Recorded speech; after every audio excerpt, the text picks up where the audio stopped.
नमस्कार दोस्तों, स्वागत है आप लोगों का आपके अपने YouTube चैनल हिंदी साहित्य वाला पे। और आज की क्लास में हम लोग पिता कहानी पे संबंधित हम लोग नोट्स बनाएंगे।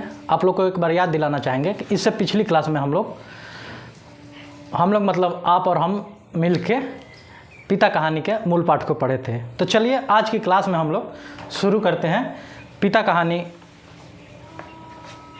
कहानी का संबंधित नोट्स। तो चलिए आप लोग लिख लीजिए पिता। और सबसे पहले हम लोग जैसा कि हमेशा जानते हैं, दो चीज़ें किसी भी कहानी से शुरू हम लोग नोट्स बनाने से पहले जो चीज़ें जानते हैं तो वो चीज़ें हैं इसमें। सबसे पहली बात कि ये कब लिखी गई थी, तो ये 1965 में लिखी गई थी कहानी। तो आप लोग एक नोट कर लीजिए 1965 में। और दूसरा कि इसके रचनाकार थे ज्ञान रंजन। तो ये दो चीज़ें क्लियर हुई कि कब लिखी गई थी, तो 1965 में। और इसके रचनाकार कौन थे, तो ज्ञान रंजन। और ये 1965 में पिता कहानी संग्रह से संग्रह में प्रकाशित हुई थी दोस्तों।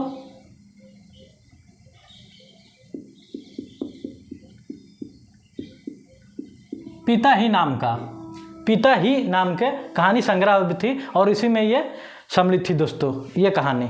तो ये दो चीज़ें, तीन चीज़ें, आपका तीन फैक्ट्स। पहला कि 1965 में प्रकाशित हुई, दूसरा कि ज्ञान रंजन रचनाकार थे, और तीसरा कि पिता कहानी संग्रह में ही यह कहानी संलग्न थी। तो चलिए ये तीन चीज़ें यहाँ पे, तीन फैक्ट्स समाप्त होते हैं। अब हम लोग आगे बात करेंगे इस कहानी में। तो जैसा कि हम लोग दूसरा पॉइंट शुरू करते हैं, महत्वपूर्ण पंक्तियाँ। तो आइए देखते हैं इस कहानी से संबंधित महत्वपूर्ण पंक्तियाँ। तो आप लोग डाल लीजिए महत्वपूर्ण पंक्तियाँ। तो सबसे पहली पंक्ति इस कहानी की है दोस्तों ऐसे कि धीरे धीरे सबके लिए सुविधाएं जुटाते रहेंगे। तो ऐसे लिखिए धीरे धीरे सबके लिए, और फिर आगे डैश डैश डैश, और आगे ऐसे रहेगा सबसे लास्ट में कि अब लोग हार गए हैं। तो अब लोग हार गए हैं। तो ये रहा सबसे पहला पॉइंट जो महत्वपूर्ण पंक्ति है। अगली पंक्ति है कि लड़कों द्वारा बाजार से लाई गई बिस्किटें। तो लड़कों द्वारा बाजार से, और फिर डैश डैश डैश, और पंक्ति लास्ट में ऐसे है कि क्रोध उगल देते हैं। तो क्रोध उगल देते हैं। दूसरी पंक्ति है दोस्तों, आप लोग जो पंक्ति लिखवा रहे हैं इसको हाईलाइट कर लीजिए। जैसे कि हम पिछली प्रत्येक कक्षाओं में बताते ही आते हैं आप लोगों को कि जैसे हम पंक्ति लिखवा रहे हैं तो ये स्टार्टिंग का पंक्ति है जो दो तीन शब्द है, बाकी फिर डैश डैश डैश, और फिर ये बाद वाले शब्द है। आप लोग इसको मिला के उसको हाईलाइट कर लीजिएगा। और ये परीक्षा की दृष्टि से बहुत ही महत्वपूर्ण पंक्ति होती है, इसलिए आप लोगों को इस पंक्तियों को हम हाईलाइट करवा देते हैं ताकि आप लोग एक बार ध्यान दे दें उस पंक्तियों पे। अगला है पंक्ति कि हमारे समाज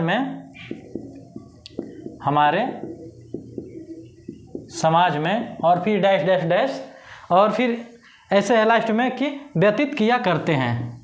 तो व्यतीत किया करते हैं। तो ये, और लास्ट वाली पंक्ति ऐसे है इस कहानी में कि बस कहीं उल्लू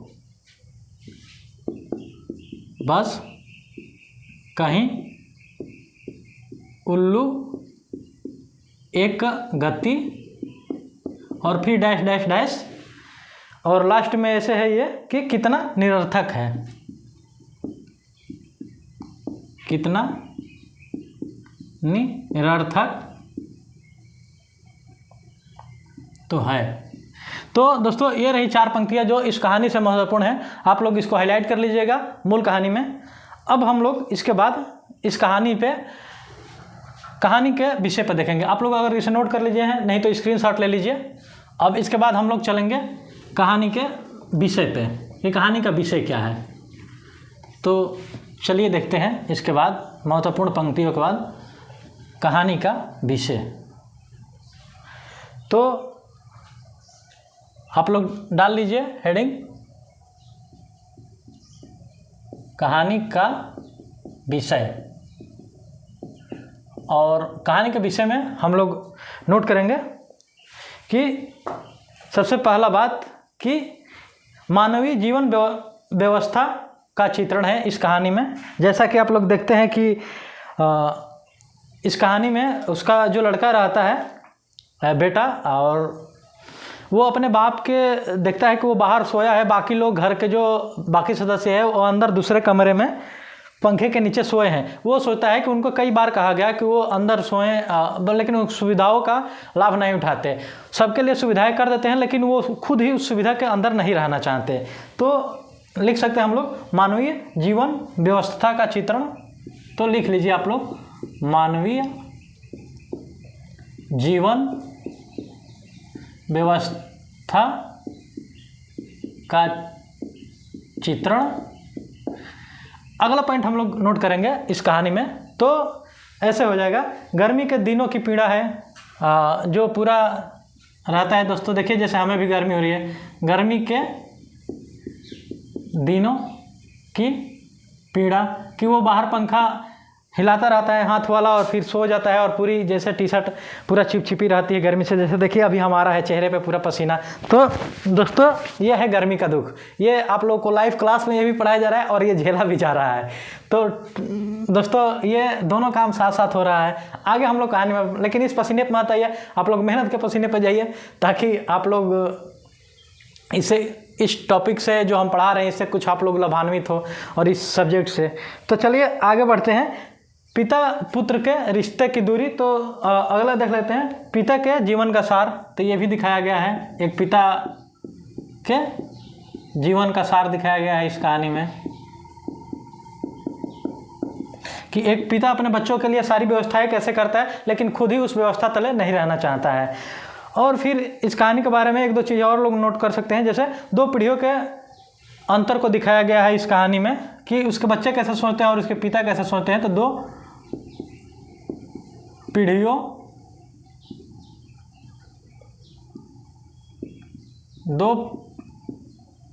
पीढ़ियों के बीच का अंतर। और लास्ट पॉइंट अगर नोट करना चाहें तो आप लोग नोट कर लीजिए कि नए पुराने मूल्यों और संस्कारों की टकराहट। तो नए पुराने मूल्यों संस्कारों की टकराहट। तो ये रहे कुछ पॉइंट्स इस कहानी के विषय से। और कहानी का विषय क्यों महत्वपूर्ण है, ये बहुत वेरी इम्पोर्टेंट हम हमेशा कहते हैं कि आप लोग इसको नोट कीजिए, क्योंकि पूछ तो यही रहा है आजकल परीक्षा में। कहानी का विषय पूछ देता है कि इस कहानी का विषय क्या है। इसमें से एक अलग दे देगा, पूछ देगा कि कौन सी पंक्ति जो इस कहानी के से संबंधित नहीं है, या 5 पंक्ति कोई अलग दे देगा और एक पंक्ति उठा के दे देगा कि पिता के जीवन का सार है इस कहानी में, और पूछ देगा कि कौन सी पंक्ति इससे जुड़ी है। तो दोस्तों ये तो आम चीज़ें हो गई है जो पूछ रहा है आजकल पेपर में। तो चलिए ये हो गया कहानी का विषय। अब हम लोग पात्रों पे बात करेंगे। तो आइए, आप लोग नोट कर लिए होंगे, तो आगे बढ़ते हैं।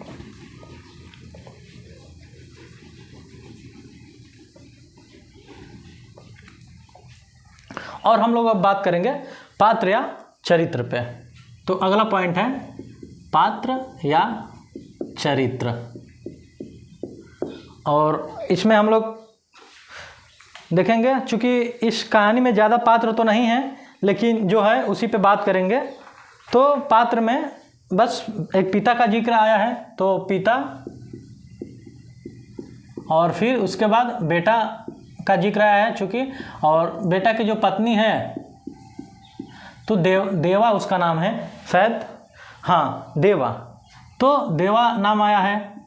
और फिर जो ये पिता का लड़का है, इसका एक भाई है जो इसमें कप्तान कुछ नाम करके, कप्तान भाई कुछ करके नाम आया है, तो कप्तान भाई। तो बस ऐसे जिक्र आया है दोस्तों। इस कहानी में कुछ खास पात्रों के नाम वैसे नहीं लिए गए हैं।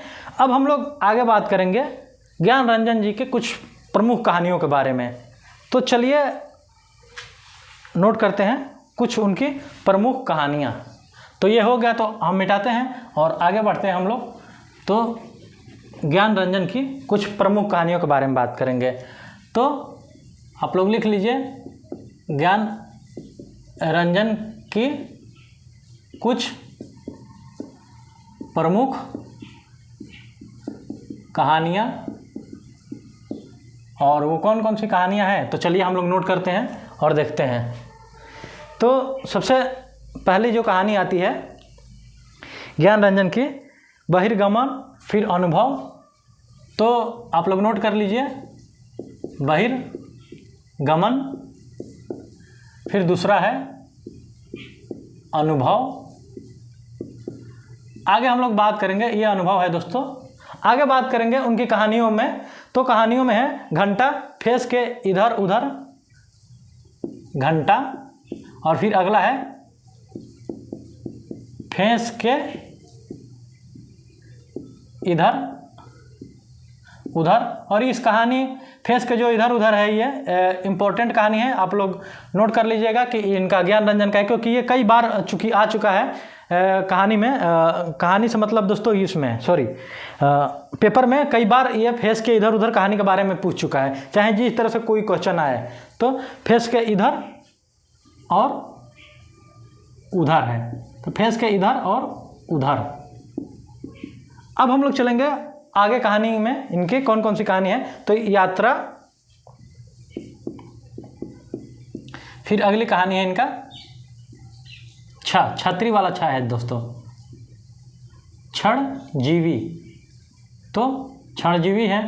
आगे हम लोग बात करेंगे इनकी कहानियों में, तो सपना नहीं और पिता। तो सपना नहीं, और फिर अगला कहानी है इनका पिता, जो अभी चर्चा हुई ऊपर।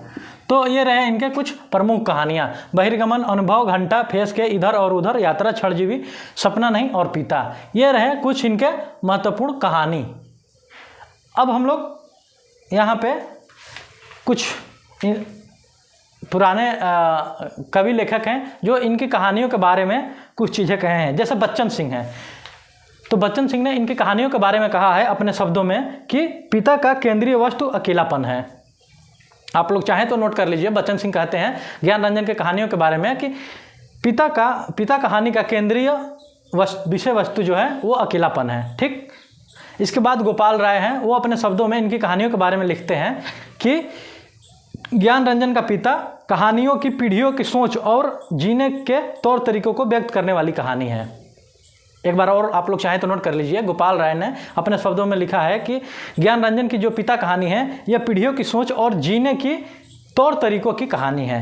तो यह रहा दोस्तों कुछ महत्वपूर्ण बिंदु। और एक रामचंद्र शुक्ल जी इनके कहानियों के बारे में बहुत अच्छी बात कहे हैं, आप लोग उसको रामचंद्र तिवारी, डॉक्टर रामचंद्र तिवारी ने अपनी किताब में इनकी कहानियों के बारे में लिखा है कि ज्ञान रंजन मुख्य रूप से मध्य वर्गीय जीवन, कुरूपताओं, विसंगतियों और खोखलेपन के निसंग भाव से बेनकाब करने वाली यथार्थ धार्मिक कहानीकार हैं। तो दोस्तों ये रहा कुछ महत्वपूर्ण बिंदु और कुछ लेखकों का इनके बारे में अपना मत। और अकहानी के पक्षधारों में ज्ञान रंजन को भी कुछ विद्वान मानते हैं। जैसे अकहानी जो परंपरा चली तो उसके पक्षधारों में ज्ञान रंजन को भी कुछ कहानीकार जो कुछ विद्वान हैं उनको मानते हैं कि उस परंपरा से भी है।